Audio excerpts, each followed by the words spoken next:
Assalamualaikum warahmatullahi wabarakatuh. Kita lanjutkan kajian kita memasuki izin perang atau perang diizinkan dengan syarat apa? Para pemerhati sejarah Islam sudah pasti tahu bahwa di masa awal ketika Islam baru bertumbuh berkembang di Mekah, Nabi suci Muhammad Shallallahu Alaihi Wasallam dan para pengikutnya terus-menerus dianiaya. Lebih dari 100 orang mengungsi ke Abisinia, tetapi persekusi tidak berhenti dan malah semakin menjadi-jadi, tanpa ampun dan tanpa belas kasihan, sehingga akhirnya Nabi suci Muhammad Shallallahu Alaihi Wasallam dan para pengikutnya terpaksa hijrah ke Madinah,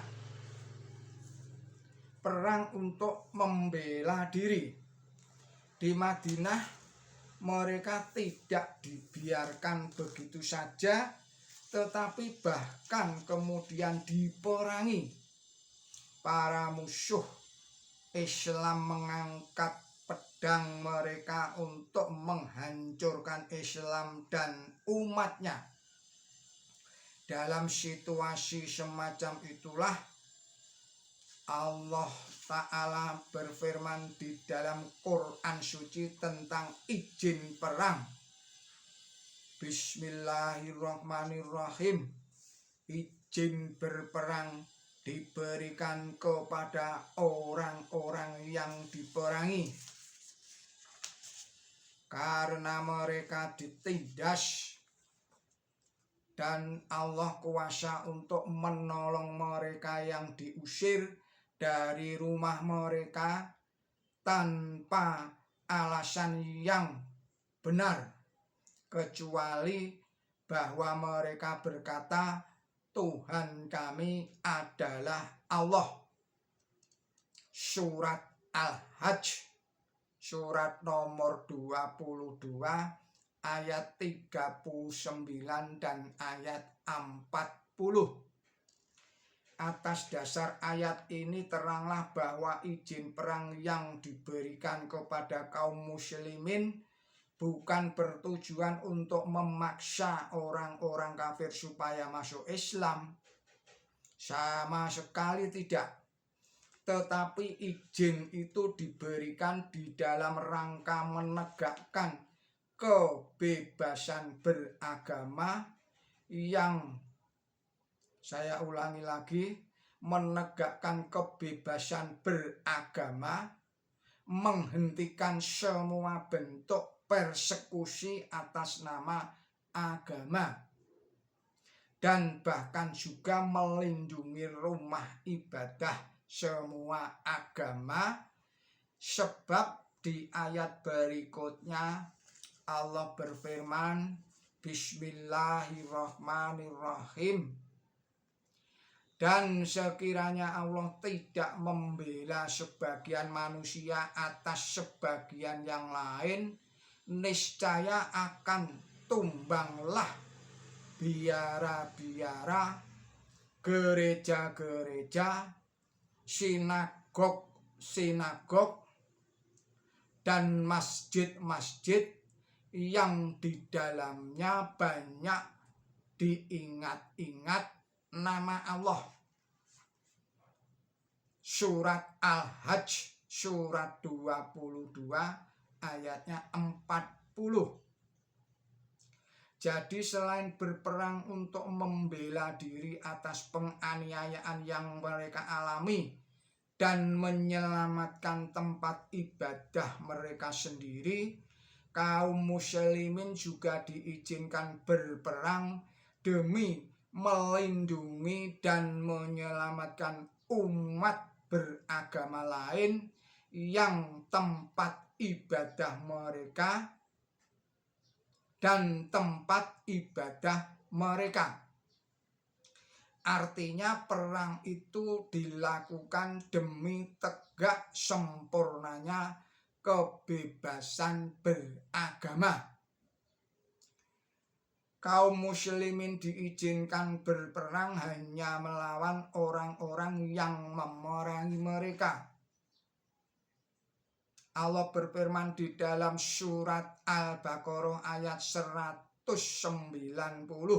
Bismillahirrahmanirrahim.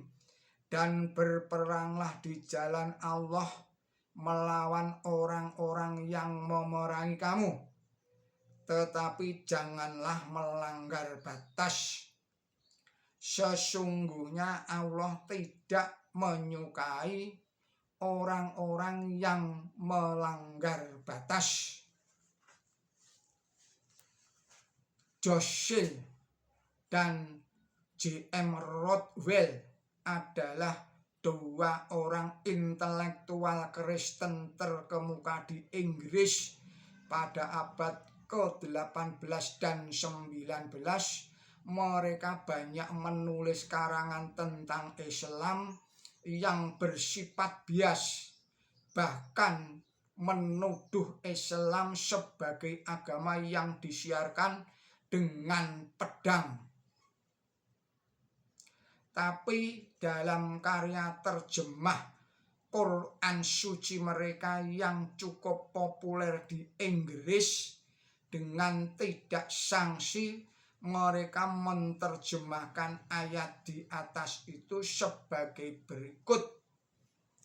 Dan berperanglah untuk agama Tuhan melawan, saya ulangi lagi, dan berperanglah untuk agama Tuhan melawan orang-orang yang memerangimu, tetapi jangan melanggar dengan menyerang mereka terlebih dahulu, karena Tuhan tidak menyukai orang-orang yang melampaui batas. Terjemahannya Joshua.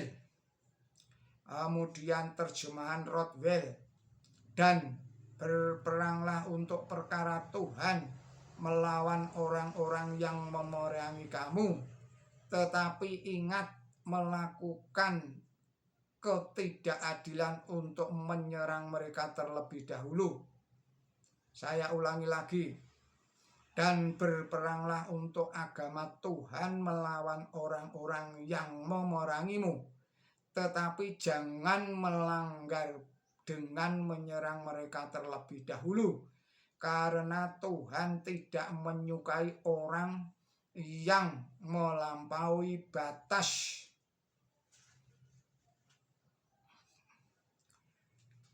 Kemudian terjemahan yang sama, surat yang sama, ayat yang sama dari Rothwell. Dan berperanglah untuk perkara Tuhan melawan orang-orang yang memerangi kamu, tetapi jangan melakukan ketidakadilan karena menyerang mereka terlebih dahulu. Tuhan tidak menyukai ketidakadilan semacam itu. Demikian kajian dari Dr. Yahid Adjis. Billahi taufik wal hidayah. Wassalamualaikum warahmatullahi wabarakatuh.